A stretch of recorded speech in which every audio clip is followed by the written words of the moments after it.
শাকিব খানকে বাবা হিসেবে কত নাম্বার দিবেন? 100 to 500। এই কারণে, কারণ এবং সংসার, সন্তান, সন্তান এবং কর্মজায়গা, এটা আসলে ব্যালেন্সিং এমনি হয়ে যায়। আজকের ব্রেকিং নিউজ, লুকিয়ে শাকিব খান একজন একাধারে ঠিক যেমন নায়ক, একদম পারফেক্ট বাবাও।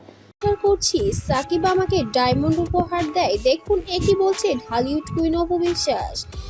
এবার একটি হীরের দোকান উদ্বোধন করতে এসেছেন ঢালিউড কুইন অপু বিশ্বাস, যেখানে এসে একটি সংবাদ মাধ্যমকে নিজে মুখে জানিয়েছেন, আমরা লুকিয়ে সংসার করছি, তবে এই সম্পর্কটাকে আমরা ব্যালেন্স করতে জানি দুজনই দুজনার কর্মক্ষেত্র থেকে আমরা সবাই।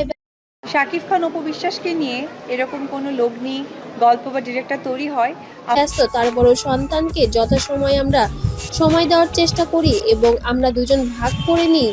সাকিব যখন বাইরে থাকে আমি তখন ঘরে আব্রাহামকে সময় দিই এবং আমি যখন কাজে ব্যস্ত থাকি সাকিব তখন আব্রাহামকে সময় দেয়। আমরা দুজন মিলে আমার সন্তানকে মানুষের মতো মানুষ তৈরি করছি এবং আমার জায়গা থেকে কোনো প্রবলেম নেই, আমি অবশ্যই কাজ করতে চাই।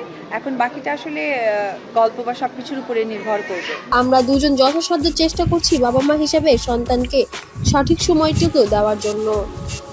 তবে এবার যেন অপু বিশ্বাস সবার সামনে মুখ খুললেন। কারণটা কি? কারণটা হলো 2 দিন আগে বুবলিকে নিয়ে সাকিব খান ডিনার করেছিল এবং লাঞ্চ করেছিল, যেটা ইতিমধ্যে ভাইরাল হয়ে গিয়েছে নেট পাড়ায়।